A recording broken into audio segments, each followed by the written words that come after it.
Hello friends, तो start करते हैं क्लास 10 का chapter number 3 metal and non metal का थर्ड पार्ट। ओके, तो इससे पहले के पार्ट में हमने मेटल और नॉन मेटल के क्या क्या उसके प्रॉपर्टीज होंगे, गुणधर्म देखे थे।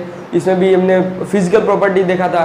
फिजिकल प्रॉपर्टी में क्या था कि जैसे देखो कि जो मेटल होते हैं, मेटल में अगर टकराने पे आवाज़ आती है तो उसको हम क्या बोलते हैं, ध्वनिक बोलेंगे। और मेटल चमकता है तो उसको लस्टर बोलेंगे। और उसको पीट के तार एकदम क्या पतला पट्टी जैसा बना दे तो उसको मेलिएबिलिटी बोलते हैं। और उसको एकदम खींच के तान के एकदम तार जैसा बना दे तो उसको तन्यता या तो डक्टाइल कहते थे, बराबर। और ये मेटल जो होते हैं ये ऊष्मा और दूसरा हीट, सॉरी ये क्या बोलते, इलेक्ट्रिसिटी और दूसरा ऊष्मा, इनके क्या होते थे, चालक होते थे, बराबर। इतना हमने देखा। और इसी का उल्टा हम कर देते थे तो क्या हो जाता था उसको, यानी कि नॉन मेटल हो जाता था। तो अब ये हो गया था। और बाकी दूसरा हमने क्या देखा था कि उसके क्या क्या अपवाद होंगे, वो भी हमारा हो गया था, बराबर। लिक्विड फॉर्म में ऐसा क्या है जो नॉन मेटल जो लिक्विड फॉर्म में होता है, तो ब्रोमीन था। और कुछ ऐसे मेटल थे जो अपवाद थे, मर्क्यूरी और उसमें सोडियम, पोटेशियम, गैलियम, सीजियम, ऐसे कई सारे हमने देखे थे, बराबर। अब हम स्टार्ट करते हैं। रासायनिक अभिक्रिया में भी देखो हमने दो चीज़ देख लिया था। एक तो एयर के साथ किस तरीके से रासायनिक अभिक्रिया करता है, यानी उसकी केमिकल प्रॉपर्टी क्या होगी, यानी रासायनिक गुणधर्म क्या क्या होंगे, सब हमने देख लिए थे, बराबर। तो इसमें हमने दो टॉपिक चालू कर दिया था। एक था हमारा एयर का कंप्लीट हो गया और दूसरा वाटर का कंप्लीट हो गया। तो अब हमें देखना है कि किस तरीके से वो एसिड के साथ रिएक्शन करते हैं, बराबर। एसिड के साथ मेटल यानी कि धातु और कुछ एसिड के जो कुछ मतलब अलग अलग धातुओं का जो लवण होगा उसके साथ किस तरीके से अभिक्रिया करता है, इसके बारे में हम देखते हैं। चलो तो स्टार्ट करते हैं।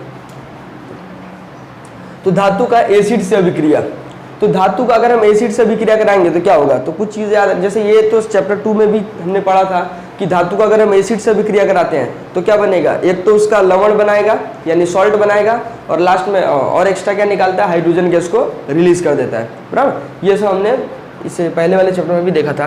तो फिलहाल इसको थोड़ा और अच्छे से समझते हैं। तो धातु का अगर हम तनु एसिड मतलब एक लो लेवल का जो एसिड होगा, उस एसिड की अभिक्रिया अगर हम कराते हैं तो क्या बनता है, तो सॉल्ट और हाइड्रोजन गैस, ये दो चीज़ हमें मिलता है, बराबर। तो ये तुम्हारा हो जाएगा अभिक्रमक, ये हो जाएगा हमारा उत्पाद। तो हमारे उत्पाद में क्या क्या मिलने वाले हैं, लवण और दूसरा हाइड्रोजन गैस। ओके, तो अब ये जो अभिक्रिया होगा तो इसमें भी हमें दो के बारे में अच्छे थोड़ा समझते हैं। पहले अगर बात करें हम HCl की, HCl मतलब हाइड्रोक्लोरिक एसिड। तो अगर HCl के साथ अभिक्रिया कराएंगे किसी धातु का तो सेम यही मिलने वाला है, सॉल्ट और हाइड्रोजन गैस, ये मिलने वाला है। पर अगर हम इसका नाइट्रिक एसिड का अगर हम किसी धातु के साथ अभिक्रिया कराते हैं, नाइट्रिक एसिड यानी कि HNO3 नाइट्रिक एसिड, इसका अगर हम किसी धातु के साथ अभिक्रिया कराएंगे तो इसमें जो है इसकी तरफ नहीं होने वाला, यानी क्या होगा, इसमें हाइड्रोजन गैस जो था वो नहीं मिलेगा। क्यों ऐसा होगा, तो एक्चुअल में जो इसमें से हाइड्रोजन गैस रिलीज होता है वो ऑक्सीजन के साथ मिल जाता है, बराबर। इससे निकलने वाला जो हाइड्रोजन होगा ये किससे मिल जाएगा, इसके ऑक्सीजन से मिल जाएगा। और ऑक्सीजन से जब मिलेगा तो देखो, अगर ये इसके ऑक्सीजन से अगर मिल जाता है और यहाँ पे हाइड्रोजन है, तो हाइड्रोजन और ऑक्सीजन मिलकर क्या बना लेगा, H2O बना लेगा, बराबर। H2O बना लेगा यानी पानी बना लेगा। तो इसीलिए नाइट्रिक एसिड का जब अगर हम धातु के साथ अभिक्रिया कराएंगे तो हमें ये H2 नहीं मिलने वाला, क्या मिलेगा, बल्कि H2O मिलेगा, बराबर। एंड याद रखना इसको कि अगर हम दूसरा कोई यानी HCl से कराते हैं तो हमें ये दोनों मिलेगा। पर अगर हम इससे नाइट्रिक एसिड से अगर हम अभिक्रिया कराएंगे तो नहीं मिलेगा। पर दो ऐसे धातु हैं जिनका अगर हम नाइट्रिक एसिड से अभिक्रिया कराएंगे तो जरूर मिल जाएगा। वो दो कौन कौन से हैं, तो भाई तो एक है तुम्हारा मैग्नीशियम और दूसरा है मैग्नीज। Mn और Mg दोनों में थोड़ा डिफरेंस है, याद रखना। क्या होगा मैग्नीशियम और Mn यानी मैग्नीज।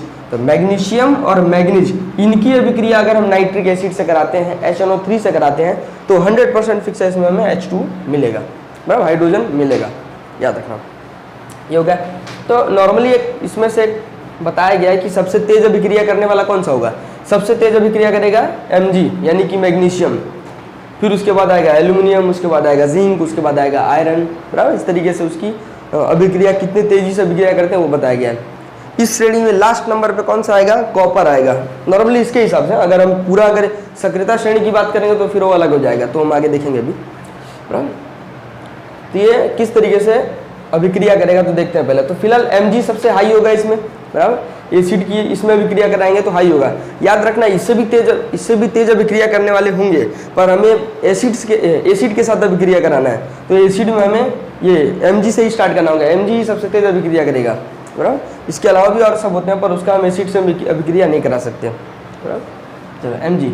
और सबसे लास्ट की बात करें तो कौन होगा? कॉपर। तो कॉपर में सबसे धीमी अभिक्रिया कर लो, अभिक्रिया ना के बराबर होगी, है ना। कॉपर में अभिक्रिया बिल्कुल नहीं होगी, और इसमें मैग्नीशियम में अभिक्रिया सबसे तेज होगी। ओके, चलो। तो इसी में एक आता है तुम्हारा ये एक्वारेजिया। एक्वारेजिया मतलब कि ये एक टाइप का रॉयल जल है, जो एक लैटिन शब्द से आया हुआ है। किसमें से है? ये लैटिन शब्द है, लैटिन वर्ड है ये, बराबर। तो इसके तहत यानी रॉयल जल यानी एक्वारेजिया, ये क्या चीज़ है? एक्चुअल में ये बताता है कि इसमें दो चीज़ों का मिश्रण है, उनका मिश्रण का एक रेशियो भी दिया हुआ है। तो दो चीज़ कौन कौन से? एक है तुम्हारा हाइड्रोक्लोरिक एसिड, सांद्र मतलब एकदम हाई पावर वाला प्रबल, तो HCl हाइड्रोक्लोरिक एसिड, और दूसरा HNO3 यानी कि नाइट्रिक एसिड। तो इन दोनों का कॉम्बिनेशन है इसमें, और इसमें भी एक रेशियो दिया हुआ है कि भाई रेशियो कितना है, तो 3:1 है। यानी इसमें जो हमारा ये HCl होगा, HCl का अनुपात इसकी अपेक्षा तिगुना होगा। यानी ओवरऑल अगर हम बात करें तो 100% में से 75% किसका होगा? HCl का होगा, बराबर। कितना होगा? इसका HCl का होगा हमारा 75% और इसका होगा 25%, बराबर। 75% और ये दूसरा 25%। चलो, तो HCl और HNO3 इनके बीच का रेशियो 3:1, जो कि एक्वारेजना है, ये रॉयल जल है, लैटिन शब्द से आया हुआ। याद रखना, एग्जाम में 1 मार्क्स का क्वेश्चन में आ सकता है, बराबर, MCQ से रिलेटेड। चलो आगे देखते हैं हम। तो धातु का अगर हम किसी अन्य धातु के विलयन से अभिक्रिया करें, बराबर, धातु का किसी दूसरे धातु के लवण विलयन से, लवण विलयन मतलब उसमें एक तरीके क्या हो, एक सॉल्यूशन हो, एक विलयन हो, तो इस सॉल्यूशन का यानी एक अलग मेटल हो और दूसरा एक अलग मेटल हो। तो जो अलग वाला मेटल का एक हम सॉल्यूशन लेते हैं और दूसरा एक सिंपल सा एक नॉर्मल मेटल है। तो ये नॉर्मल मेटल और ये मेटल का जो सॉल्यूशन है, इनका जब हम अभिक्रिया कराएंगे यानी रिएक्शन कराएंगे, तो इनमें क्या होगा? देखो, जिसका पावर सबसे ज़्यादा, बराबर, जिसका पावर ज़्यादा होगा वो अपने हिसाब से अपनी जगह बदल सकता है, बराबर। यानी अगर कहने का सेंस क्या है कि जैसे समझो कि दो ऑब्जेक्ट का हम अभिक्रिया लेते हैं दो तरफ, तो इसमें जिसका पावर सबसे ज़्यादा होगा, बराबर, जिसका पावर ज़्यादा होगा वो तो किसी को भी हटा सकता है, बराबर, और दूसरा के जो कमज़ोर होगा आराम से यहाँ जाके उधर हो जाएगा, इसको हटा के यहाँ रख देगा। तो नॉर्मली जैसे अब ऐसा हम एज्यूम करते हैं कि जो हमारा धातु होगा, सिंगल धातु होगा, इसके पास क्या है कि पावर, मान लो सपोज कि इसके पास ज़्यादा पावर है, बराबर, और ये जो अन्य धातु का विलयन है, तो अन्य धातु के विलयन में जो होगा वो थोड़ा कम पावर होगा। तो इसकी पावर ज़्यादा होगी तो इसको जाके यहाँ से डिस्प्लेस कर देगा, उसको हटा देगा यहाँ से, है ना। तो नॉर्मली कहने का सेंस ये है कि जिसकी प्रबलता ज़्यादा यानी जिसके पास पावर ज़्यादा, तो वो क्या करेगा? दूसरे वाले को एकदम विस्थापित कर देगा, डिस्प्लेस्ड कर देगा, है ना। तो इस अभिक्रिया में जब भी धातु और अन्य धातु के लवण की बात की जाए या विलयन की बात की जाए, तो इसमें जिसकी प्रबलता ज़्यादा होगी वो अपनी अवस्था को बदल सकता है। जैसे एग्जांपल देखो, ये धातु A है, ये A धातु का अगर हम किसी B धातु के, अगर इस A धातु का हम किसी B धातु के लवण के विलयन से अभिक्रिया कराएंगे, बराबर, तो इस अभिक्रिया में क्या होगा? देखो, तो अब इसमें समझो कि ये A वाला जो है ये थोड़ा कम पावरफुल है, अब ये ज़्यादा पावरफुल है, तो यहाँ से जाके इसके साथ जुड़ जाएगा, उसको अलग कर देगा, बराबर। ये वाला ज़्यादा पावरफुल है तो ये क्या करेगा? इसको मतलब यहाँ से हट के अलग हो जाएगा और इसको अपने साथ में मिला देगा, मतलब इसके विलयन के साथ में जोड़ देगा। नॉर्मली ऐसा समझ जाओ कि जिसका भी पावर हो, वो तो तुम सक्रियता श्रेणी जब टेबल पढ़ोगे तो खुद ब खुद मालूम चल जाएगा किसका पावर ज़्यादा है। चलो, तो फिलहाल इसमें देखो क्या होगा, A की जगह बदल जाएगी B की तरफ में और B अलग हो जाएगा। तो एक्चुअल में एक दूसरे से इनकी जगह का क्या होगा? डिस्प्लेस्ड हो जाएगा या विस्थापित हो जाएंगे अपनी जगह से, बराबर। इस तरीके से याद रखना कि अपनी जगह को विस्थापित कर लेंगे। तो जैसे देखो, धातु A का विलयन, अब पहले ये विलयन किसके लिए था? B के लिए था, अब चेंज हो गया, A के लिए बन गया और धातु B अलग हो गया, बराबर। नेक्स्ट अभी देखते हैं, नेक्स्ट हमारा टॉपिक क्या है? सक्रियता श्रेणी। तो इसमें यहाँ तक में कोई डाउट नहीं? ओके, कोई डाउट हो तो कंप्लेन कर, कोई डाउट हो तो बता देना, नेक्स्ट वीडियो में हम सॉल्व कर देंगे। तो नेक्स्ट अभी देखते हैं अगर हम सक्रियता श्रेणी। तो इस सक्रियता श्रेणी क्या चीज़ है भाई कि अब जो कई सारे एलिमेंट हैं, इतने सारे, तो इन सभी एलिमेंट में किसका पावर ज़्यादा, किसका पावर कम, तो इसके हिसाब से एक टेबल बनाया गया, बराबर। एक क्या बोलते हैं अवरोही क्रम में यानी डिसेंडिंग ऑर्डर में एक टेबल बनाया गया, जिसके तहत इस तरीके से लिखा गया कि सबसे अधिक पावर वाला ऊपर, सबसे उससे कम नीचे, फिर उससे नीचे, फिर उससे नीचे, इस तरीके से एक के बाद इस तरीके से एक श्रेणी बनाई गई है, बराबर। तो सभी तत्वों की, सभी तत्व यानी सभी एलिमेंट्स की उनकी सक्रियता के आधार पे, बराबर, उनकी सक्रियता के आधार पे उनको अवरोही क्रम में व्यवस्थित करने की जो विधि होगी उसी को हम क्या बोलेंगे, सक्रियता श्रेणी, बराबर। तो इस सक्रियता श्रेणी में देखो सबसे स्टार्टिंग में कौन है, पोटेशियम, बराबर। तो पोटेशियम सबसे अधिक अभिक्रियाशील है, फिर उसके बाद सोडियम, फिर calcium, magnesium, aluminium, zinc, iron, PB यानी लेड, फिर वही चीज़ें जगह कम था इसलिए मैंने लिख दिया लेड, फिर हाइड्रोजन, फिर कॉपर, फिर Hg यानी पारा, मरकरी, फिर Ag यानी सिल्वर और Au मतलब गोल्ड, बराबर। इस तरीके से पूरी इसकी श्रेणी दी हुई है, बराबर। तो नॉर्मली देखो हमने जो यहाँ देखा था ना ये MgAlZnFe, देखो यही चीज़ है ना। तो इस सक्रियता श्रेणी का यूज बहुत जरूरी है, किस तरीके से काम आएगा उसको हम आगे देखेंगे। तो फिलहाल समझो ये जो अभी ये वाले होंगे इतने लगभग जो होंगे, बराबर, इनकी अभिक्रियाशीलता बहुत अधिक होगी, बहुत तेज होंगे। और ये जो आएंगे लगभग यहाँ से मान के चलो ये, इनकी अभिक्रियाशीलता बहुत कम होगी, और बचे जो है वो मीडियम वाले होंगे, बराबर। इनकी अभिक्रिया सबसे तेज, और ये क्या होंगे, ये स्लो या कह लो एकदम ना के बराबर, है ना, इनमें नहीं होगी, और ये मध्यम वाले होंगे। इसीलिए जब देखोगे कि ज़मीन से जो या कुछ भी चीज़ अगर निकाला जाता है, खनिज के रूप में निकाला जाएगा, तो ये लोग जो होते हैं हमेशा किसी न किसी के साथ मैच करके रहते हैं, तो इनको शुद्ध करना बहुत मुश्किल हो जाता है। मीडियम वाले हैं, इनको ज़्यादा उतना टेंशन नहीं, दो विधि होती है निस्तापन और वर्जन, ये दो से अलग कर देंगे।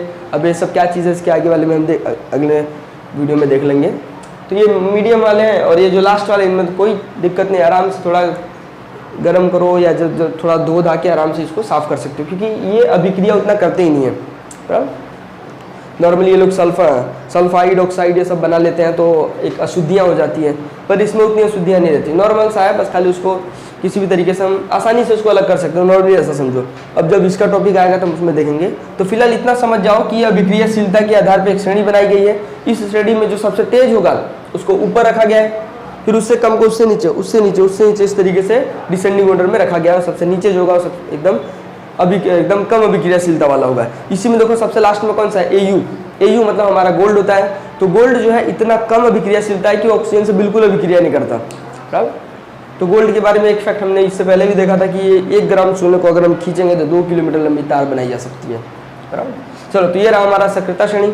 नेक्स्ट अभी हमें देखना है कि धातु और अधातु जो है वो किस तरीके से अभिक्रिया करते हैं, बराबर। धातु और अधातु किस तरीके से अभिक्रिया करते हैं, उसके लिए देखो एक बार 9th में तो हमने पढ़ा था, वो तुम्हें थोड़ा याद करना पड़ेगा।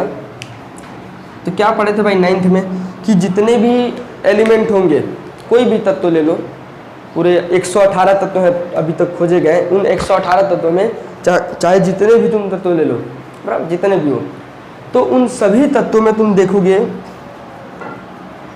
तो उन सभी तत्वों में कि उनके पहली कक्षा में, दूसरी कक्षा में, तीसरी, चौथी, इस तरीके से कई सारी कक्षाएं होती है, उसमें इलेक्ट्रॉन घूमते रहते हैं, बराबर।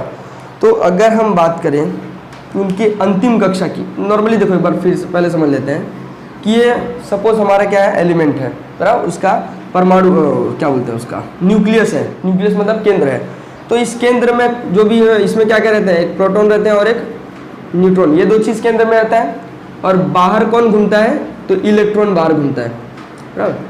बाहर कौन घूमेगा, इलेक्ट्रॉन, तो इलेक्ट्रॉन बाहर घूमता है। किसी परमाणु में ये 3 मुख्य चीज़ें पाई जाती हैं, बराबर। प्रोटॉन प्लस चार्ज, न्यूट्रॉन कोई चार्ज नहीं, बिना आवेश वाला, और इलेक्ट्रॉन माइनस चार्ज वाला होता है, बराबर। तो ये जो इसके चार्जेस हैं, तो इलेक्ट्रॉन क्या करता है, चारों तरफ घूमता है, प्रोटॉन न्यूट्रॉन अंदर बैठे रहते हैं। तो एक्चुअल में धातु और अधातु की जो अभिक्रिया होगी ना, वो आयनिक अभिक्रिया होती है, यानी वो आयन के साथ में अभिक्रिया करते हैं, आयनों का ट्रांसफर करते हैं, एक से उधर मतलब ले जाके ट्रांसफर करते हैं। तो इसके लिए भी कई सारे मतलब बोर और बरी का स्कीम आया था, जिसके तहत बताया गया था कि जो भी इलेक्ट्रॉन है, किसमें कितने इलेक्ट्रॉन बैठेंगे, उसकी एक क्लास फिक्स किया गया था, जिसमें था कि भाई पहली क्लास, पहला, दूसरा, तीसरा और चौथा, इन्हीं में क्या था, KLMN, ये क्लास था KLMN, तो इस क्लास में भी बताया गया था कि पहली क्लास में 2, फिर 8, फिर 18, फिर 32, इस तरीके से क्लास याद रखो। बोरबर स्कीम अभी उतना टेंशन नहीं, न तो फॉर्मूला ये रहा 2n का स्क्वायर, इसी फॉर्मूला के तहत आया है। नॉर्मली तुम खाली इतना याद रख लो, किसी भी इलेक्ट्रॉन का अगर हम उसका इलेक्ट्रॉनिक विन्यास निकालेंगे, इलेक्ट्रॉनिक विन्यास मतलब क्या होता है कि उसके इलेक्ट्रॉनों को व्यवस्थित करने की प्रक्रिया, कि किस तरीके से उसके इलेक्ट्रॉनों को हम एक अच्छी जगह उसको दे सकें, इलेक्ट्रॉनों को बिठा सकें प्रॉपरली, तो उसी प्रक्रिया को हम क्या बोलते हैं, इलेक्ट्रॉनिक विन्यास। तो इलेक्ट्रॉनिक विन्यास निकालने में तो उसकी पहली कक्षा, दूसरी कक्षा, तीसरी और चौथी, इन कक्षाओं में कितने कितने इलेक्ट्रॉन होते हैं तो वो जानना जरूरी है। तो देखो पहली कक्षा में कितने, 2, दूसरी में 8, तीसरी में 18, चौथे में 32। तो कैसे आया डायरेक्ट, तुम एक मिनट डायरेक्ट फिलहाल तुम इतना याद रख लो कि 2, 8, 18, 32, 2, 8, 18, 32, ये पूरा उसका क्लास है। पहली क्लास में 2, फिर 8, फिर 18, फिर 32, इस तरीके से इलेक्ट्रॉन बैठेंगे, बराबर। 2, 8, 18, 32, 2, 8, 18, 32। तो पहली क्लास में 2, 8, 18, 32, इस तरीके से पूरे इलेक्ट्रॉन क्या होंगे, इसमें बैठेंगे या व्यवस्थित होंगे। ओके, तो अब उसके बाद देखते हैं किस तरीके से विक्रिया करेंगे। तो एक चीज़ याद रखना नॉर्मली कि जो भी परमाणु, जो भी कोई एटम लेते हो तो उसकी लास्ट कक्षा हमेशा कितनी आनी चाहिए, 8, या तो लास्ट कक्षा कैसी होनी चाहिए, पूरा कंप्लीट फुल होना चाहिए। या तो देखो कंप्लीट फुल है तो अच्छी बात है, अदरवाइज उसमें हम क्या कर सकते हैं कि उसके लास्ट कक्षा में 8 इलेक्ट्रॉन रख सकते हैं, बराबर। यानी हर इलेक्ट्रॉन को क्या करना होता है, अपना अष्टक रचना, अष्टक रचना करनी होती है, जिसके तहत उसको लास्ट क्लास में कितना चाहिए होगा, 8 इलेक्ट्रॉन चाहिए होगा, बराबर। अष्टक रचना के तहत उसको अपने लास्ट क्लास में कितनी चाहिए होगी, तो 8 इलेक्ट्रॉन चाहिए होगा, बराबर। तो या तो कि पूरी तरीके से अपने क्लास वाइज के हिसाब से पूरा परफेक्ट हो जाए, या तो क्या चाहिए भाई, अष्टक रचना के तहत उसके जो अंतिम कक्षा होंगी उसमें कितना लाना है, 8 इलेक्ट्रॉन लाने होंगे, बराबर। दो में से कुछ भी हो सकता है। तो फिलहाल समझो अष्टक रचना अगर उसको बनानी होगी, तो अष्टक रचना बनानी है तो अब जरूरी तो है नहीं कि सबका 8 लास्ट में 8 हो जाए, तो किसी में नहीं भी होगा, किसी में ज़्यादा हो जाएगा, किसी सॉरी 8 से ज़्यादा तो नहीं हो सकता, किसी में कम होगा, किसी में ज़्यादा कम होगा। तो इसके लिए आता है कि वैलेंसी, तुम पढ़ चुके हो, वैलेंसी मतलब संयोजकता। चलो देख लेते हैं क्या है संयोजकता। संयोजकता, संयोजकता एक्चुअल में है क्या है, संयोजकता मतलब वैलेंसी। तो ये वैलेंसी यानी संयोजकता होता क्या है, तो किसी भी तत्व में या किसी भी परमाणु में, तो परमाणु में उसकी अंतिम कक्षा में, बराबर, परमाणु यानी एटम के अंतिम कक्षा में लास्ट क्लास में जो इलेक्ट्रॉन होते हैं, तो वो इलेक्ट्रॉन कितने इलेक्ट्रॉन दे रहे हैं या कितने इलेक्ट्रॉन किसी से ले रहे हैं, तो इलेक्ट्रॉनों को लेन देन की प्रक्रिया ही क्या कहलाती है, उसका संयोजकता कहलाती है, बराबर। कितने इलेक्ट्रॉन या तो ले रहे हैं या कितने इलेक्ट्रॉन उससे सॉरी क्या तो दूसरे से ले रहे हैं या कितने अपने इलेक्ट्रॉन दे रहे हैं, बराबर। इसी प्रक्रिया को हम क्या कहते हैं, संयोजकता कहते हैं, बराबर।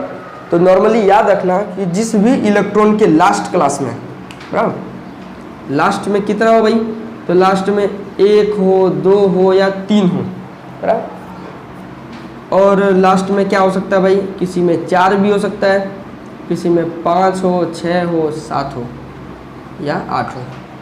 देखो जिसके लास्ट क्लास में कितना हो, 1, 2, 3 हो, तो वो अपने इलेक्ट्रॉन को देखो, अब 8, इसको 8 बनाना है, अष्टक रचना मतलब क्या, 8 बनाना है, तो 7 इसको कौन बकलोल है कि ये 7 जाके दे देगा, तो भाई दूसरे को भी तो अपना चाहिए, अपने आप को बना के रखना है। तो ये थोड़ी किसी को कोई आके इसको देगा 7 इलेक्ट्रॉन। तो जब इसको कोई 7 इलेक्ट्रॉन नहीं दे सकता तो क्या करेगा, ट्राई करते हैं भाई कि हम अपना इलेक्ट्रॉन किसी को दे देते हैं। दूसरा जब हमें नहीं दे रहा है तो हम देखो, अब मान लो हमारा लास्ट क्लास में है ना, हम अब इसको दे देंगे तो हमारा इससे पहले वाली क्लास तो भरी भरी रहेगी पूरी तरीके से, तो टेंशन किस बात का। तो जब हमें दूसरा कोई 7 नहीं ला के दे रहा है तो हम क्या करेंगे, अपना 1 दे देंगे, बराबर। इसको 8 बनाने के लिए 6 चाहिए, बस कोई इतना वेला थोड़ी कि 6 दे देगा, तो ये अपना ही दे देगा 2 ठे, ये अपना 3 दे देगा। तो इस तरीके से जिसके लास्ट क्लास में अंतिम कक्षा में कितने हो, 1, 2 या 3 इलेक्ट्रॉन हो, तो क्या करेगा, वो अपने इलेक्ट्रॉन को दान दे देता है, बराबर। अपने इलेक्ट्रॉन को क्या दे देगा, दान में दे देगा, चलो ले जाओ। और जिसके क्लास में जिसके लास्ट क्लास में कितना हो, 4 हो, तो इसके पास फुल इतना पावर है, मतलब कि वो चाहे तो 4 किसी से ले ले, चाहे तो 4 किसी को दे दे। तो अब इसके पास इतना न तो पावर है कि किसी का 4 झेल सके, और ना ही इसके पास इतना सहन शक्ति है कि अपना 4 किसी को दे दे, बराबर। इतना ऊर्जा इसका जाएगा, ना तो ये 4 किसी से ले सकता है, लेगा, इतना पावर नहीं है कि उसको झेल सके, और ना तो अपना चार्ज किसी को दे दे, इतना इसके पास ये भी नहीं है कि भाई झेल ले कि मेरा 4 इलेक्ट्रॉन जा रहा है, भाई कैसे जाने देंगे हम, तो अपना 4 इलेक्ट्रॉन जाने भी नहीं दे सकता है। तो एक्चुअल में तब ये क्या करेगा, ये सहसंयोजी आबंध बनाता है। वे क्या चीज़ है, इसको हम नेक्स्ट चैप्टर में देखेंगे। चलो, जिसके लास्ट में 1 2 3 होंगे वो दान दे देगा, 4 है उसकी मर्जी चाहे जो करे, और 5 है 5 6 7 होगा तो ये क्या करेगा, ये दूसरे से ले लेगा, यानी समझ लो भीख लेगा, बराबर, क्या करेगा, ये भीख ले लेगा। अब किससे भीख लेगा, यही जो दे रहा है उसी से लेगा। अब मान लो इसको 5 है लास्ट में, 8 बनाना है, तो इधर 3 दान दे रहा था ना, इससे ले लेगा, 8 बन जाएगा। 6 है, 8 चाहिए, 2 इससे ले लेगा, 8 बन जाएगा। 7 है, 8 बनाना है, 1 चाहिए, इससे ले लेगा, 1 बन जाएगा, बराबर। तो इस तरीके से ये 3 दान देंगे, ये 5 6 7 वाले भीख ले लेंगे। और रही बात 8 मतलब क्या होगा, निष्क्रिय हो जाएगा। क्या हो जाएगा, निष्क्रिय। 8 हो गया, अष्टक रचना पूरा हो गया, संत बन गए, शांत हो जाएंगे ये लोग, बराबर। क्या हो जाएंगे, संत बन जाएंगे, और संत लोग एकदम शांत, किसी भी चीज़ का कोई दिक्कत नहीं, कोई टेंशन नहीं।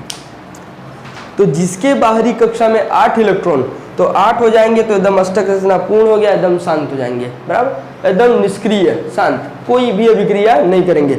जब तक ये चीज़ होगा तब तक इनका चक्कर पकड़ होता ही रहेगा, यानी अभिक्रिया नहीं, इससे लेना, इससे देना, ये करना, वो करना होता रहेगा।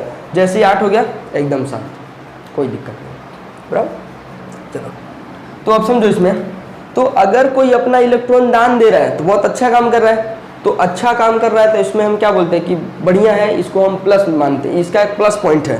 तो इसका मतलब 1 2 3 दान देने वाले को हम क्या बोलते हैं, इसका प्लस पॉइंट, यानी इसका जो आवेश होगा ये कैसा होगा, धनावेश होगा। कैसा होगा, धनावेश होगा, यानी प्लस चार्ज वाला होगा या पॉजिटिव चार्ज होगा, बराबर। जो दान दे रहा है वो कैसा होगा, अच्छा माना जा रहा है, यानी दान देने वाला हमारा कैसा माना जाएगा भाई, वो पॉजिटिव चार्ज है, यानी कि वो धनात्मक है, बराबर। और दूसरा जो दूसरे से भीख ले रहा है, तो भीख ले रहा है तो भाई क्या बनाएगा, भीख ले रहा है तो अब कुछ नहीं कर सकता, ये माइनस हो जाएगा, उस पर कर्जा होगा, या दूसरे से मांग रहा है तो कैसा होगा, ऋण आवेशित होगा, समझ में, ऋण आवेशित होगा। ओके, चलो, तो अब समझो, जो दान दे रहा है प्लस है, प्लस है, इसका मतलब इसको कुछ अच्छी चीज़ है तो ये धातु कहलाएगा, बराबर। अच्छा काम है, मजबूत काम कर रहा है तो क्या होगा, ये धातु कहलाएगा। दान देने वाला क्या कहलाता है, धातु कहलाता है। और रही बात भीख लेने वाला, वो क्या कहलाएगा, तो वो तुम्हारा कहलाएगा अधातु। क्या कहलाएगा, अधातु। और लास्ट वाला जो है वो तो नोबल गैस यानी निष्क्रिय हो गया, और 4 वाला है उपधातु कहलाता है, बराबर, उपधातु। चलो, ये मेटल, नॉन मेटल और मेटलॉइड्स, सॉरी हाँ मेटलॉइड्स। यहाँ तक में कोई डाउट? अभी रह गया इसकी अभिक्रिया किस तरीके से होगी, तो फिलहाल स्क्रीनशॉट ले लो, फिर इसको आगे हम देखते हैं अभी। ओके, तो आगे देखते हैं अभी।